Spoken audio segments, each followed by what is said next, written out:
Today, we're going to take a look at some more unexplained UFO encounters. But this time, instead of looking at what the experts are saying, we're going to see what the witnesses are saying now. I got to say, these are some pretty compelling stories, and they really show that there's something out there that we just don't understand. So let's get started with number 10. At number 10, we have the case of the Travis Walton disappearance.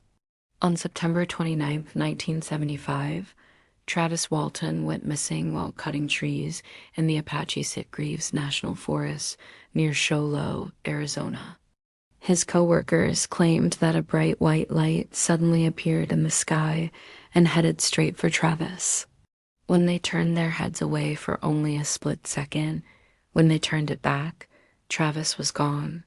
The foresters claim that they searched for Travis for 2 weeks before reporting him missing. They also claimed that they never saw any signs of foul play or struggle, and that they found his chainsaw running nearby. This case is strange because the government seemed to immediately take control of the situation, and no one has ever been able to fully explain what happened to Travis. Was he taken by aliens? Did he stage his own disappearance? Or was there another explanation? We may never know for sure. But what's most interesting is that Travis's story was made into a movie called Fire in the Sky, and many people who worked on the film claimed that strange things happened around them while they were filming. For example, the assistant director claimed that he received threatening phone calls and strange lights were seen flying around the set. Some even reported seeing Travis's ghost. One crew member said, "It was a little after 3 in the morning. And we had just finished shooting a scene where Devali was investigating footprints in the dirt.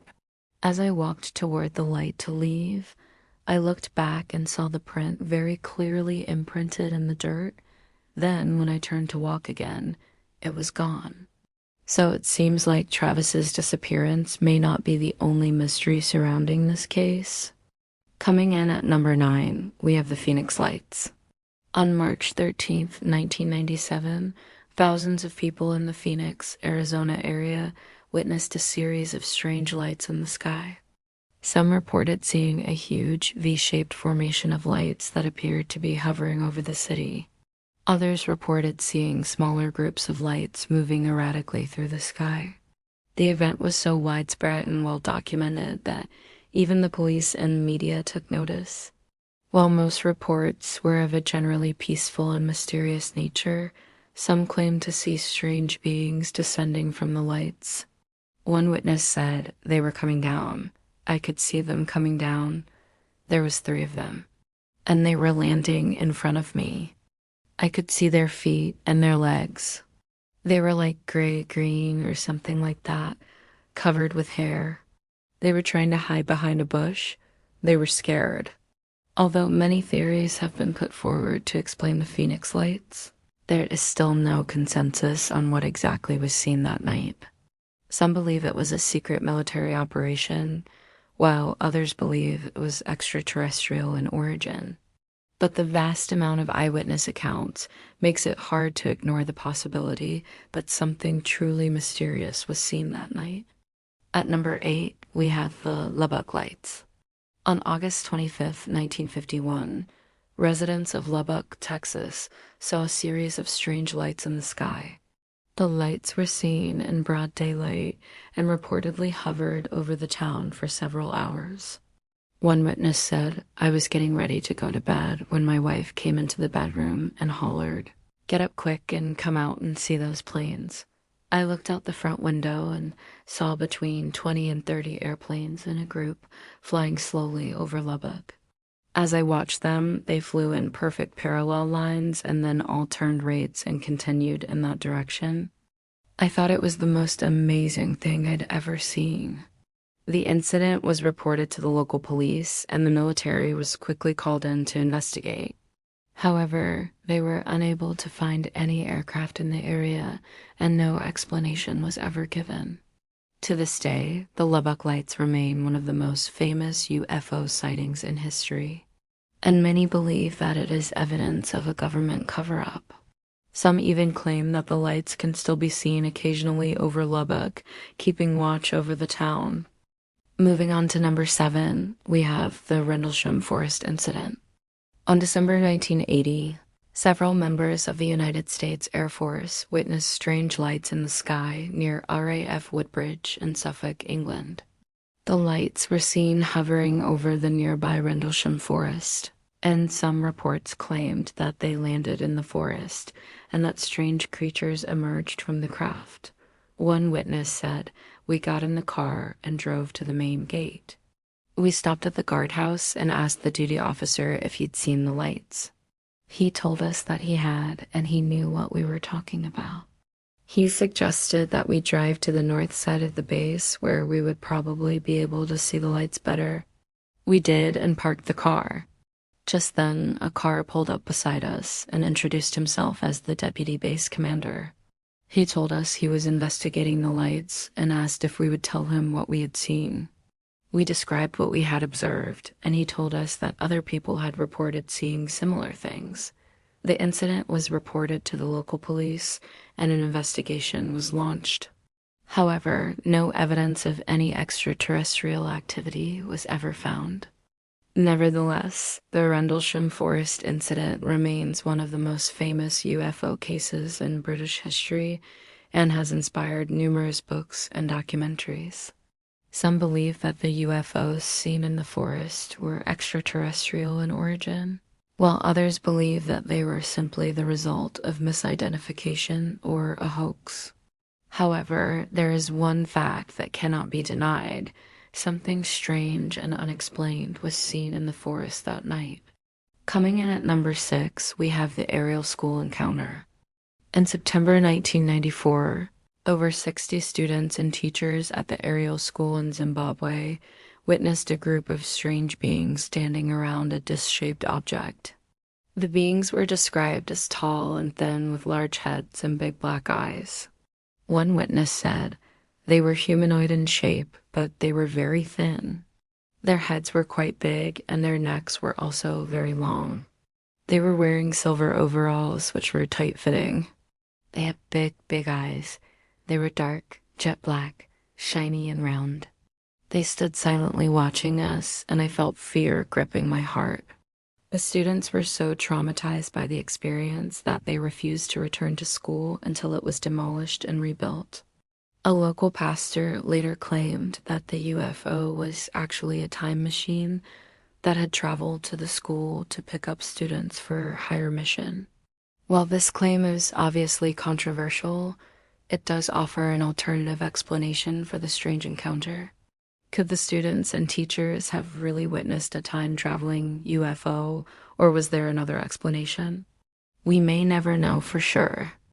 Moving on to number 5, we have the Betty and Barney Hill sighting. On September 19th, 1961, Betty and Barney Hill became the first modern-day UFO abductees.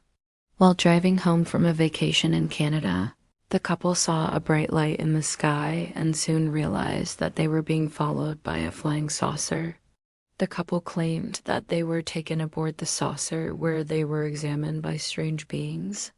One witness said there were 4 of them. One was shorter than the others, kind of stout, short and fat, with a big head and huge dark eyes. The others were tall and thin, and all seemed to be dressed alike in a one-piece metal suit. They wore no insignia or markings of any kind. The Hills were then returned to their car and driven back to the spot where they had been taken. While many skeptics have claimed that the couple's story is a hoax, there is evidence to suggest that something strange really did happen to them. For example, the couple's car was later found abandoned on the side of the road with the engine still running. And when investigators searched the area, they found strange markings in the ground that could not be explained.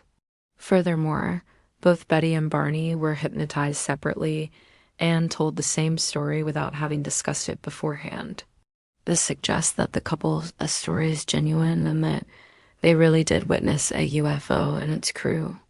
In our next spot, we have the Roswell incident.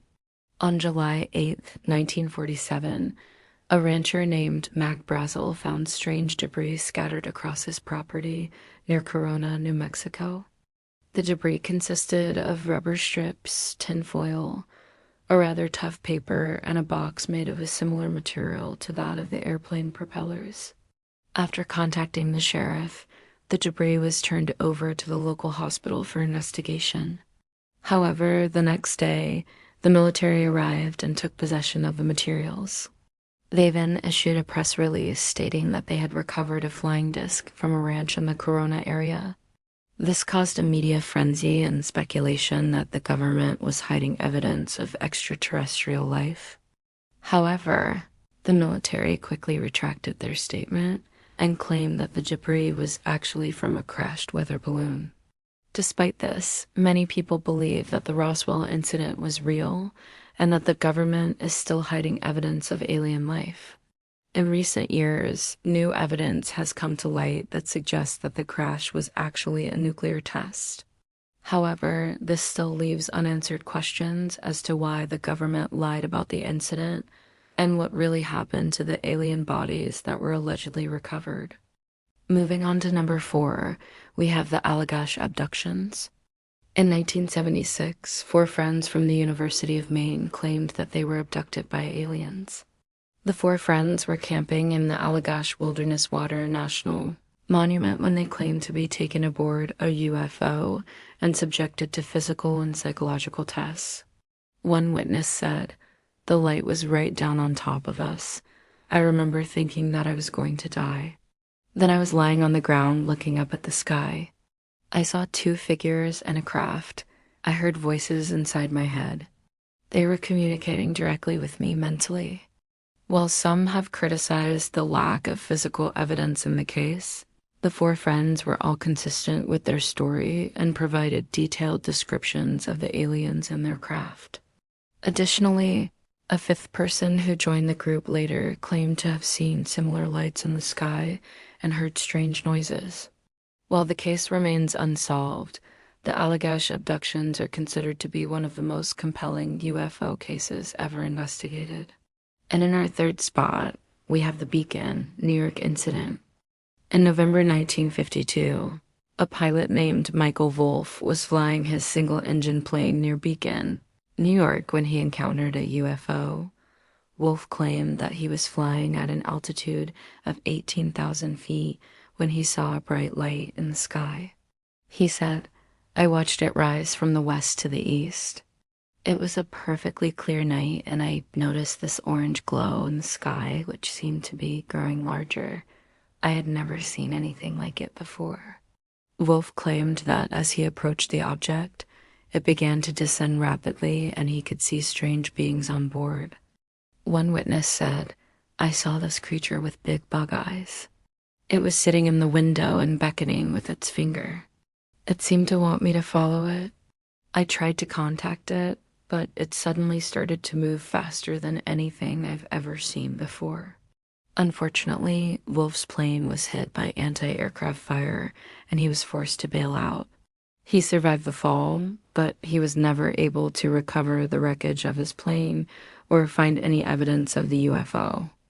Some have speculated that Wolff's story is a hoax, but he was a decorated war hero, and there is no reason to believe that he would fabricate such a story. In our number 2 spot, we have the Pascagoula abduction. On October 11th, 1973, 4 friends from Pascagoula, Mississippi, were fishing on a pontoon boat when they were abducted by aliens. The 4 men claimed that they were taken aboard a UFO and subjected to physical and mental examinations. One witness said, "There were 2 beings there and they were examining us, looking us over. I don't know how to describe their faces except that they were gray and wrinkled. They had big heads and huge black eyes, and they were studying us intently." After the alleged abduction, the men returned to their boat and found that their fishing rods were bent and their tackle box was open. While some have dismissed the case as a hoax, the men were consistent with their story and provided detailed descriptions of the aliens and their craft. Additionally, a local police officer who responded to the men's call claimed to have seen strange lights in the sky that night. Finally, in our number one spot, we have the Betty Andreessen experience. In April 1974, Betty Andreessen and her family were driving home from a vacation in Florida when they were abducted by aliens. The family claimed that they were taken aboard a UFO and subjected to physical and mental testing. One witness said, "The house looked like a large oval, silver and gold, like a queen's palace in a fairy tale. And there were beautiful golden stairs going up to a landing." While many have criticized the case for lacking physical evidence, Betty and her family were all consistent with their story and provided detailed descriptions of the aliens and their craft. Additionally, Betty's son, who was only 12 at the time of the alleged abduction, later wrote a story about the experience for Reader's Digest.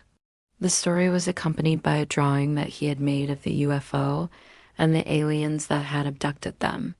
If you enjoyed this video, be sure to check out more content. Thanks for watching, and we'll see you next time.